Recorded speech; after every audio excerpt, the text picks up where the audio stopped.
New Zealand সিরিজের মাঝেই ভারতীয় গোল্ড বর্ডার গাভাস্কার ট্রফির জন্য ভারতীয় দল বেছে নিল।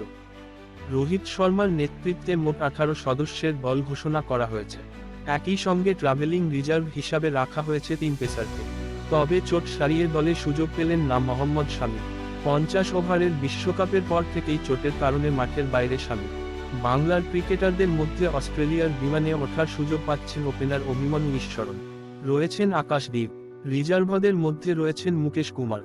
22 নভেম্বর থেকে শুরু হচ্ছে প্রত্যাশিত ওই টেস্ট সিরিজ। বর্ডার গাভাস্কর ট্রফির ভারতীয় দল রোহিত শর্মা, অধিনায়ক যশপ্রীত বুমরাহ সহ অধিনায়ক যশস্বী জয়সওয়াল, অভিমন্যু ঈশ্বরন, শুভমান গিল, বিরাট কোহলি, KL রাহুল, ঋষভ পন্থ, সরফরাজ খান, ধ্রুব জুরেল, রবিচন্দ্র অশ্বিন, রবীন্দ্র জাদেজা, মোহাম্মদ সিরাজ, আকাশ